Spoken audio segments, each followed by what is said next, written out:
Dude, you know what I really want? A freaking camera robot. But you know what sucks? These things can cost over $100,000. And let's be honest, as a solo creator, I am not willing to spend that kind of money on something like this. But I think I figured out a solution. First off, if I'm gonna build a robot, I need it to do specific things that you would typically only use a robot for, like smooth, multi-axis, repeatable motions that I can do all by myself. Okay, so what is a camera robot and why would you actually want one? Well, think of it basically like a camera crew in one machine. It pulls off super precise, repeatable camera moves, but it does it with absolute control. It would be perfect for solo creators for stuff like product shots, dynamic talking heads, or even like cinematic B-roll. Now, if I'm gonna build something that acts like a camera robot, the first move I'm gonna want is a push-in. Now, to get this, I'm gonna need a long-range linear movement.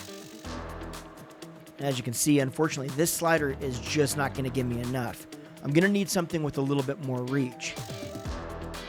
That's where we introduce a dolly, but not just any dolly. I need a floor-based dolly with no tracks, it's battery-powered, that I can control wirelessly. At a max speed of 1 foot per second, this definitely is not winning any races, but it's fine for shots like this. And ultimately, if I need to speed it up, I can always do that in post. That works. Next, I'm gonna need the ability to glide side to side for reveals, transitions, or to add subtle energy to static shots. Because you never know when you're gonna need a super awkward reveal of you standing at a table in the kitchen for absolutely no reason.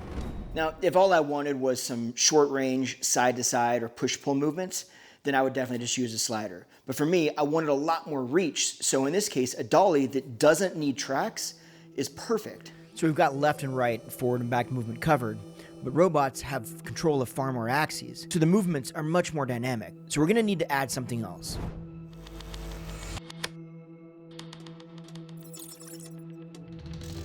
The max payload on this head is 20 pounds, so we're gonna switch cameras over to the C80, mainly because it's well within that payload, but also because the battery on the R5C sucks. Yes, I said it, and I'll die on that hill. I'm sick of changing batteries. Now, this head's gonna allow us the ability to tilt up, down, as well as rotate left and right. When we combine that with the ability that dolly gives us to move forward and backward in space, we're gonna be getting much closer to the overall feel of an actual robot. But honestly, this is nowhere near a robot. This is great, and for most shots, like product shots, or especially if you're talking head and you just want something that's a little bit more dynamic, this is perfect, right? I could just stop here. But if I'm really trying to recreate the movements of a robot, I'm gonna need a lot more versatility, a lot more freedom in the movements. I'm gonna need something else.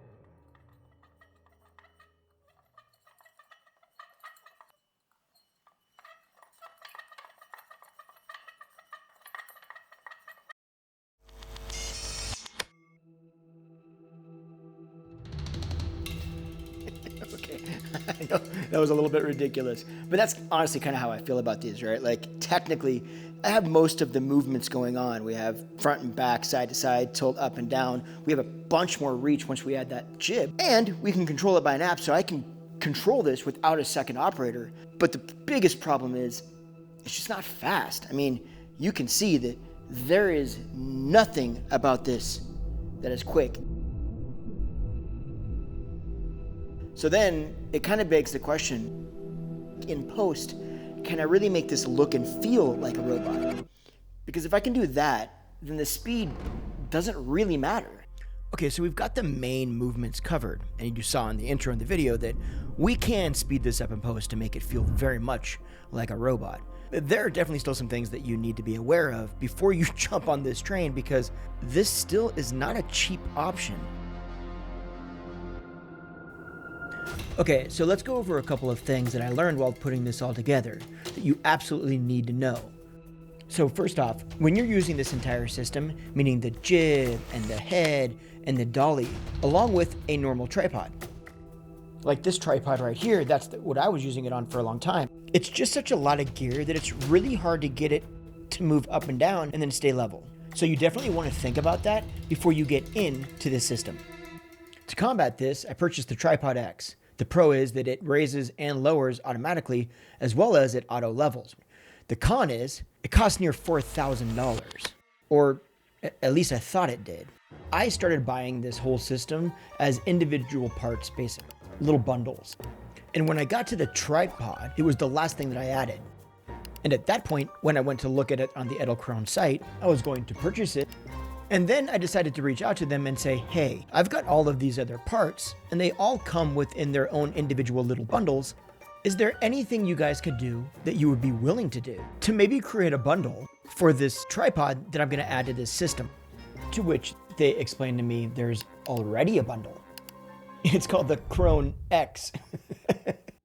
So I could have just bought all this at once. So realistically, I didn't really build this system as much as I thought I was.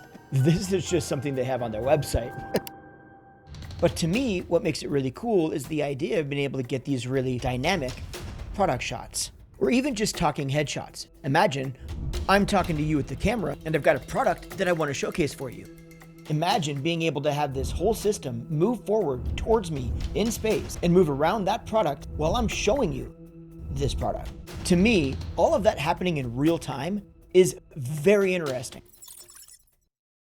Although we are capable of achieving some really cool shots, there are definitely some limitations, and honestly, definitely some frustrations. For instance, okay, so check this out. I've got 4 positions set into the system right now. Watch this. We're gonna go from 1 that's positioned right here to 2. So we're gonna move into 2. Everything is working perfectly. Great. Now I wanna go into position number 3. I'm just gonna spin around the lens here. Okay, now let's move into 4.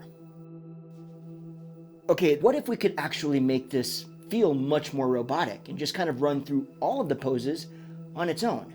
Then we would only have to hit one button one time, put the app away, and we'd be good. There actually is a sequence mode in the app where you can actually do exactly that. So I'm gonna go into sequence mode, which is right here. And now you see my different position. I can hit play and we'll just sequence through them. So let's do that. That's not gonna work because what happened? The dolly just stopped working completely. And that unfortunately has been an issue with this app. The minute you go into sequence mode, the dolly just stops moving. So I reached out to Edelkrone and asked them what's going on. And they said, for right now, the sequence mode doesn't actually work with the dolly. In fact, they're actually gonna take that whole thing out of the app and they're gonna replace it with something they're gonna call orbital flow that's supposed to be much better. But it's not fast enough anyway, so in post, I have to speed everything up a lot, which is actually easier to do if it does stop in between it, so it goes one pose to the next to the next. It would just be easier if the system did it all with just the push of one button. Now, unfortunately, that wasn't the only issue. For whatever reason, whenever I would try to get it to point track, which this system does have the ability to do, the minute that I would try to use the dolly to start moving the jib forward, for some reason the camera's turning. Now, I don't know why it's doing that when the dolly moves back and forth.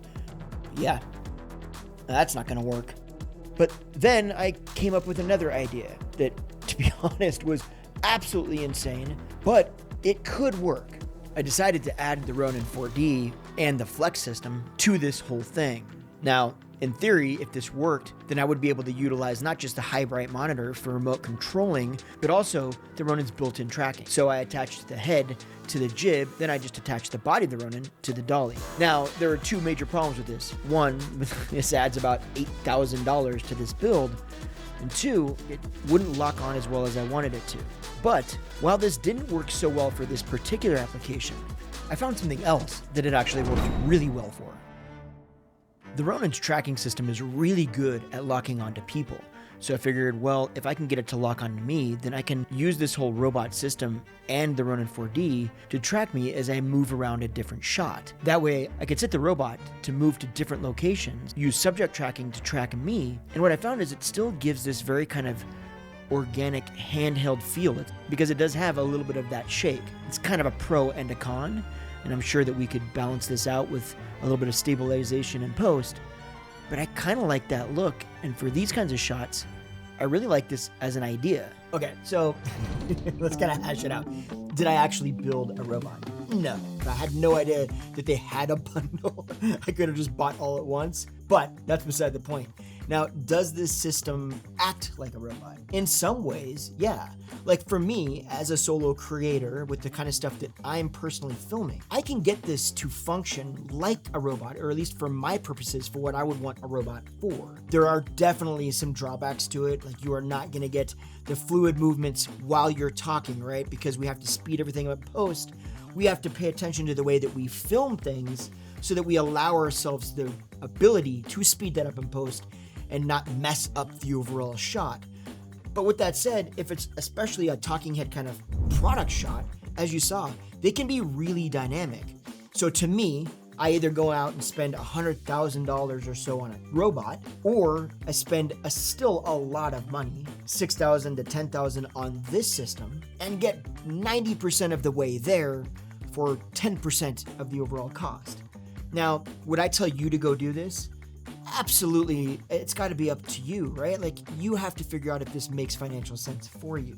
But if you're looking to use it the way that I'm using it, and you have the means to do it, then it could be a really solid little option. Like, I've actually had a lot of fun using it, and I do see some really incredible use cases for like these very dynamic kind of movements, or at least making something feel like you've got a second shooter when you don't. Because to me, that's one of the biggest problems, or that's one of the hardest things, is to make things feel like I'm not just sitting things locked off on a tripod filming myself when I don't always have the ability to have somebody else with me.